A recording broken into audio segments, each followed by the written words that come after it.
परिचय। हे, तुम्हें देखकर अच्छा लगा सबा। तुम मिस्र से कब लौटी? कल ही मनीषा। मैं बेसब्री से तुम्हारे लौटने का इंतजार कर रही थी। मुझे मिस्र के सभी पिरामिडों के बारे में बताओ ना सबा। मनीषा, पिरामिड बहुत बड़ी संरचनाएं हैं। उन्हें 2500 ईसा पूर्व में बनाया गया था। मेरे पास तुम्हारे लिए ये तस्वीर है। वाह, ये बहुत खूबसूरत है। इससे पता चलता है कि मिस्र के निवासी 2500 ईसा पूर्व के आसपास महान वास्तुकार तथा प्रसिद्ध भवन निर्माता थे। ये सच है मनीषा। एक और बात है, क्या ये तुम्हें त्रिविमीय आकारों का स्मरण नहीं कराते? ठीक उसी नाम से जिसका हमने गणित में अध्ययन किया था। तुम ठीक कह रही हो सबा। अब हम पिरामिड की विशेषताओं को कभी नहीं भूलेंगे। उद्देश्य। इस पाठ के अंत में आप निम्न करने में सक्षम हो जाएंगे। रेखाखंडों की लंबाई की तुलना करना, समकोण, ऋजुकोण, संपूर्ण कोण, न्यून कोण, अधिक कोण तथा प्रतिवर्ती कोणों की पहचान करना, कोणों को मापना, कोणों और भुजाओं के आधार पर त्रिभुजों का वर्गीकरण करना, चतुर्भुजों को श्रेणीबद्ध करना, बहुभुजों का नामकरण करना और त्रिविमीय यानी 3D आकारों को पहचानना। रेखाखंडों की तुलना। रेखाखंड एक रेखा का एक भाग होता है जिसके दो निश्चित अंत बिंदु होते हैं एवं इसीलिए मापा जा सकता है। रेखाखंडों की निम्न तरीकों से तुलना की जा सकती है: देखकर, अक्स द्वारा और मापकर।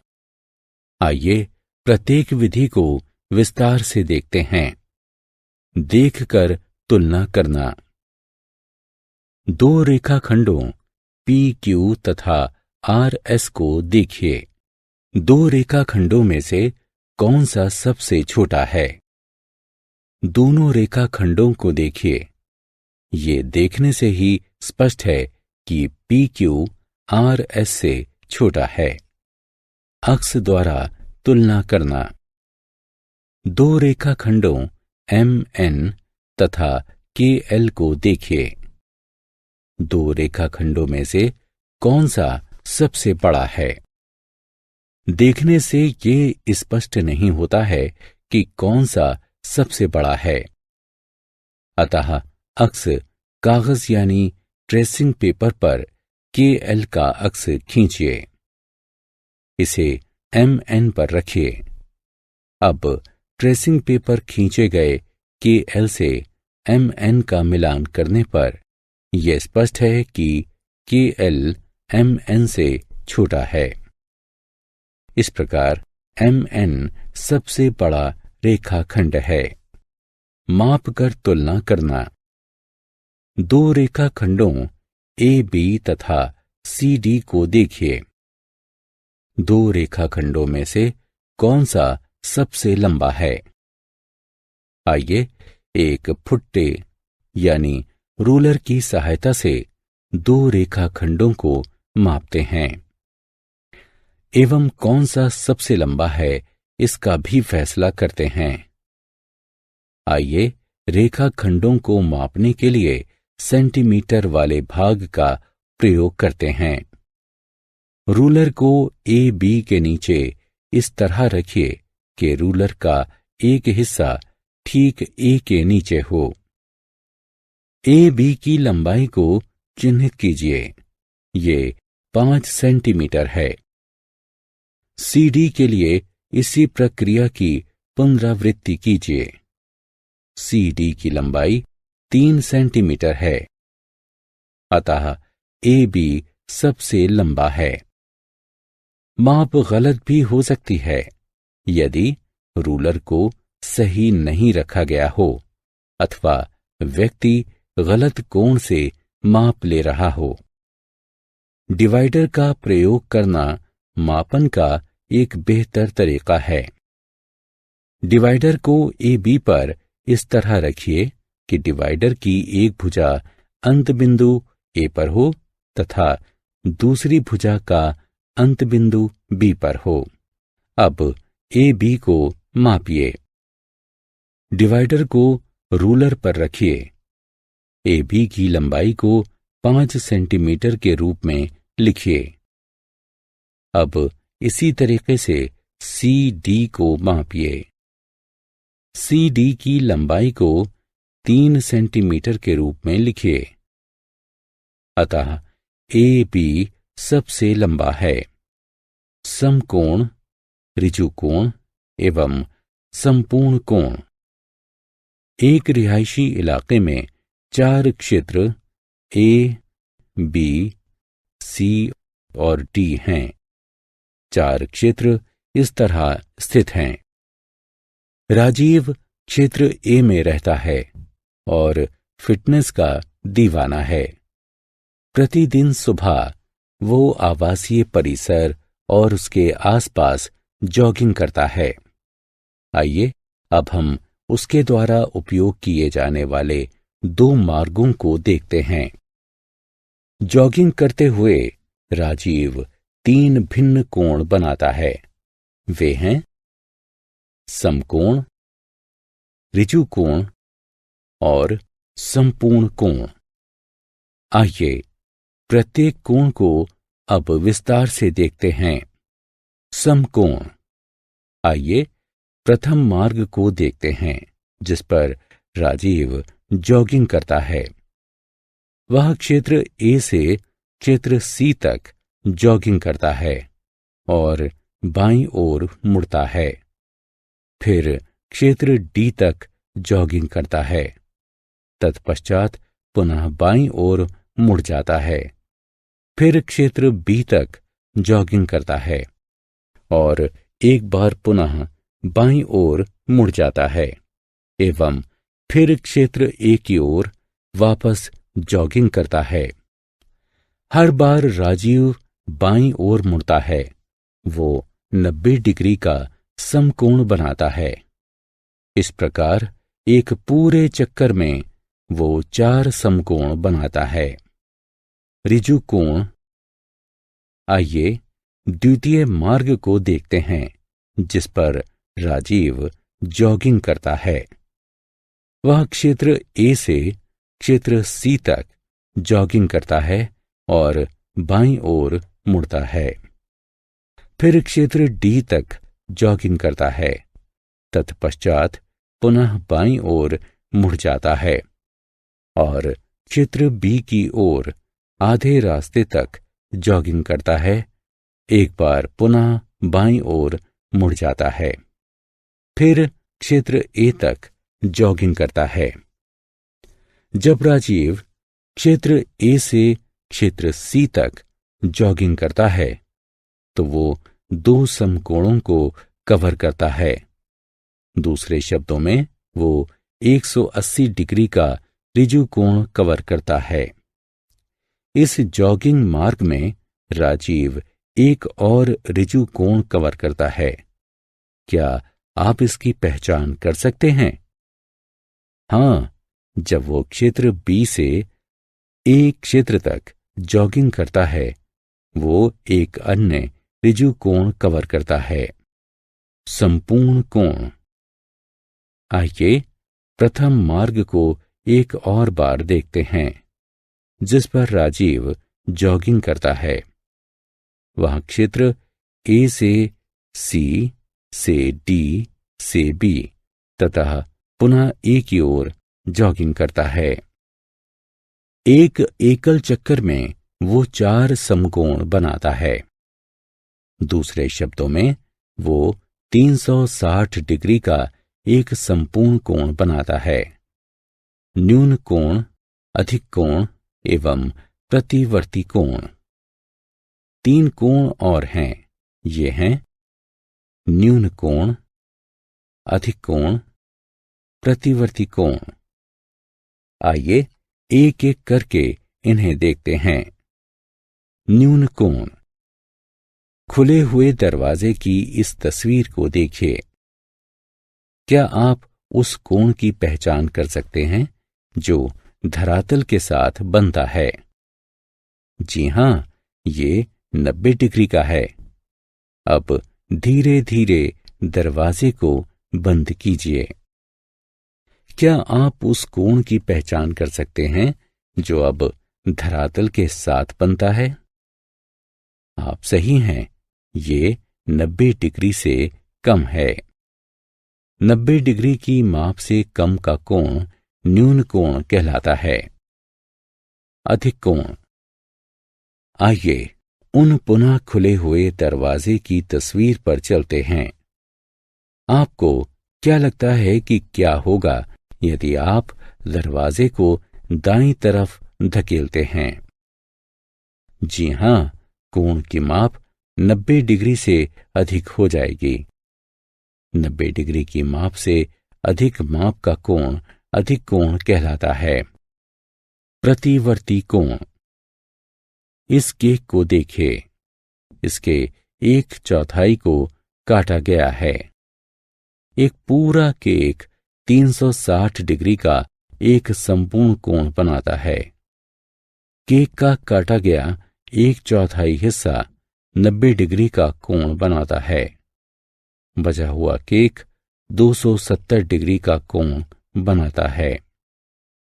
180 से अधिक माप का कोण प्रतिवर्ती कोण कहलाता है। कोणों की माप। आइए अब एक चांदा की सहायता से कोणों को मापते हैं। चांदा एक 0 से 180 तक के चिन्हों वाला एक अर्धवृत्तीय ज्यामितीय उपकरण है। ये चिन्ह डिग्री को दर्शाते हैं। बाहरी चिन्ह एक कोण को मापने के लिए प्रयोग किए जाते हैं, जिसके शीर्ष बाईं ओर बने होते हैं। भीतरी चिन्ह एक कोण को मापने के लिए प्रयोग किए जाते हैं, जिसके शीर्ष दाईं ओर बने होते हैं। चांदे की सहायता से कोण AOB को मापिए। चांदे को किरण OB पर रखिए। ये सुनिश्चित कीजिए कि चांदे के तल पर क्षैतिज रेखा OB से मेल खाती है और इसके मध्य बिंदु शीर्ष बिंदु O पर हैं। भीतरी चिन्हों की जांच कीजिए जो किरण OA से मेल खाते हैं। ये 60 है। अतः कोण AOB की माप 60 डिग्री है।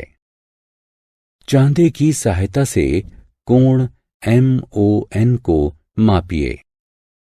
चांदे को किरण ON पर रखिए। यह सुनिश्चित कीजिए कि चांदे के तल पर क्षैतिज रेखा ON से मेल खाती है एवं इसके मध्य बिंदु शीर्ष बिंदु O पर हैं। किरण OM के साथ मेल खाने वाले बाहरी चिन्हों की जांच कीजिए। ये 120 है। अतः कोण MON की माप 120 डिग्री है। त्रिभुजों का वर्गीकरण। एक त्रिभुज 3 भुजाओं वाली एक बंद आकृति होती है। निम्नलिखित के आधार पर हम त्रिभुज का वर्गीकरण कर सकते हैं। भुजाएं और कोण। आइए एक एक करके इन्हें देखते हैं। भुजाओं के आधार पर वर्गीकरण। त्रिभुजों को उनकी भुजाओं के आधार पर निम्नलिखित वर्गों में वर्गीकृत किया जा सकता है। समबाहु त्रिभुज, समद्विबाहु त्रिभुज और विषमबाहु त्रिभुज। त्रिभुज जिसकी तीनों भुजाएं बराबर हों समबाहु त्रिभुज कहलाता है। समबाहु त्रिभुज के सभी कोणों की मापें भी बराबर होती हैं। त्रिभुज जिसकी 2 भुजाएं बराबर हों समद्विबाहु त्रिभुज कहलाता है। समद्विबाहु त्रिभुज की समान भुजाओं के सम्मुख कोण भी बराबर होते हैं। त्रिभुज जिसकी तीनों भुजाएं बराबर नहीं हों विषमबाहु त्रिभुज कहलाता है। विषमबाहु त्रिभुज के सभी कोण असमान होते हैं। कोणों के आधार पर वर्गीकरण। एक त्रिभुज के कोणों का योगफल 180 डिग्री होता है। त्रिभुजों को उनके कोणों के आधार पर निम्नलिखित वर्गों में वर्गीकृत किया जा सकता है।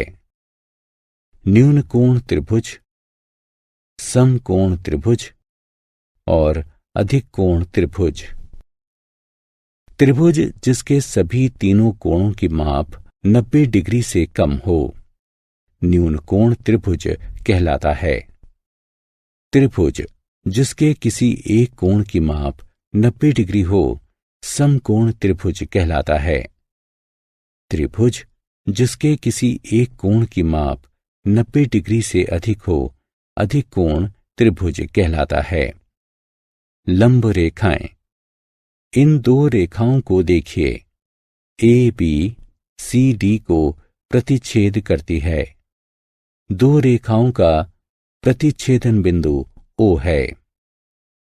प्रतिच्छेदन बिंदु पर सभी 90 डिग्री के 4 कोण बनते हैं, अतः दो रेखाएं परस्पर लंबवत कहलाती हैं।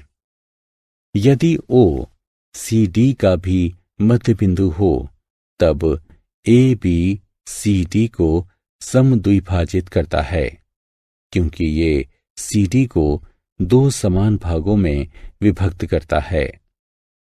इस प्रकार की रेखा जो एक अन्य रेखा को समकोण पर प्रतिच्छेद करती है तथा उसे दो बराबर हिस्सों में विभक्त करती है, उस रेखा का लंब समद्विभाजक कहलाता है। चतुर्भुजों का वर्गीकरण।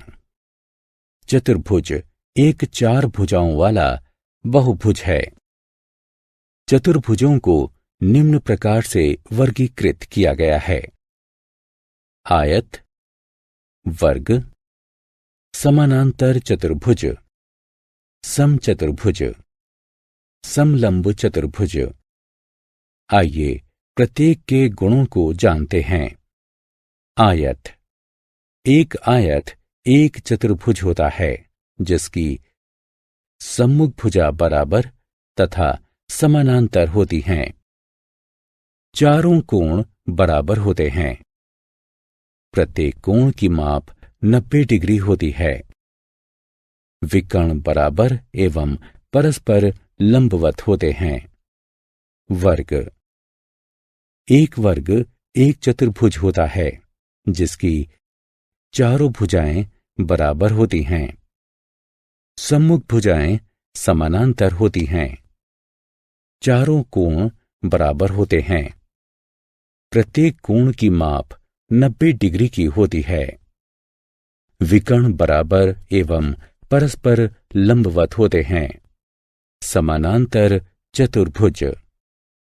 एक समानांतर चतुर्भुज एक चतुर्भुज होता है जिसकी सम्मुख भुजाएं बराबर तथा समानांतर होती हैं।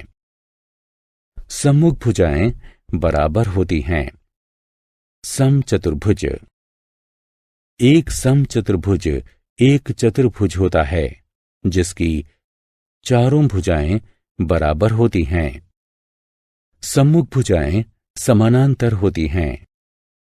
सम्मुख कोण बराबर होते हैं। विकर्ण परस्पर लंबवत होते हैं। समलंब चतुर्भुज। एक समलंब चतुर्भुज एक चतुर्भुज होता है जिसकी सम्मुख भुजाएं समानांतर होती हैं। बहुभुज। एक बहुभुज 3 या अधिक भुजाओं वाली एक बंद आकृति होती है। यहां कुछ बहुभुज हैं। आइए उनकी भुजाओं की गिनती करते हैं एवं उनका नामकरण करते हैं। त्रिविमीय आकार। त्रिविमीय आकार में गहराई होती है। वे दो विमीय आकारों की भांति सपाट नहीं होते हैं।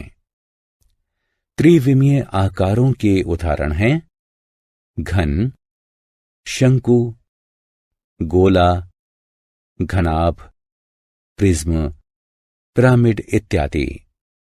एक त्रिविमीय आकार की सपाट सतह को उसकी फलक के रूप में जाना जाता है। वह बिंदु जहां दो फलकें मिलती हैं किनारे कहलाते हैं। वह बिंदु जहां दो किनारे मिलते हैं शीर्ष कहलाते हैं। आइए निम्नलिखित त्रिविमीय आकारों को एक एक करके देखते हैं। घन और घनाभ, त्रिकोणीय प्रिज्म, वर्गाकार पिरामिड। घन और घनाभ। एक घन या घनाभ में 6 फलकें होती हैं, 12 किनारे होते हैं, 8 शीर्ष होते हैं। एक घन के उदाहरण में सभी 6 फलक वर्ग होते हैं, जबकि घनाभ के उदाहरण में ये आयत होते हैं।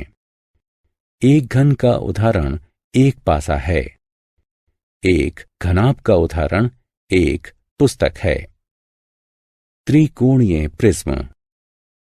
एक त्रिकोणीय प्रिज्म में 2 त्रिकोणीय फलकें होती हैं, 3 आयताकार फलकें होती हैं, 9 किनारे होते हैं, 6 शीर्ष होते हैं। एक त्रिकोणीय प्रिज्म का उदाहरण एक तंबू है। वर्गाकार पिरामिड। एक वर्गाकार पिरामिड में एक वर्गाकार आधार होता है। एक वर्गाकार और 4 त्रिकोणीय फलकें होती हैं, 8 किनारे होते हैं और 5 शीर्ष होते हैं। एक वर्गाकार पिरामिड का उदाहरण मिस्र की पिरामिडें हैं। सारांश। आइए हमने जो कुछ सीखा है उसे संक्षेप में दोहरा लें। कोणों को न्यून कोण, समकोण, अधिक कोण, ऋजु कोण, प्रतिवर्ती कोण तथा संपूर्ण कोणों के रूप में वर्गीकृत किया गया है। त्रिभुजों को उनके कोणों के आधार पर न्यून कोण, अधिक कोण तथा समकोण के रूप में वर्गीकृत किया गया है। उन्हें उनकी भुजाओं के आधार पर समबाहु, समद्विबाहु और विषमबाहु त्रिभुजों के रूप में वर्गीकृत किया गया है। एक चतुर्भुज एक 4 भुजाओं वाला बहुभुज है। एक बहुभुज एक 3 या अधिक भुजाओं वाली एक बंद आकृति है। त्रिविमीय आकारों में गहराई होती है। एक रेखा का एक लंब समद्विभाजक एक रेखा को समकोण पर प्रतिच्छेद करता है एवं उसे 2 बराबर हिस्सों में विभक्त करता है।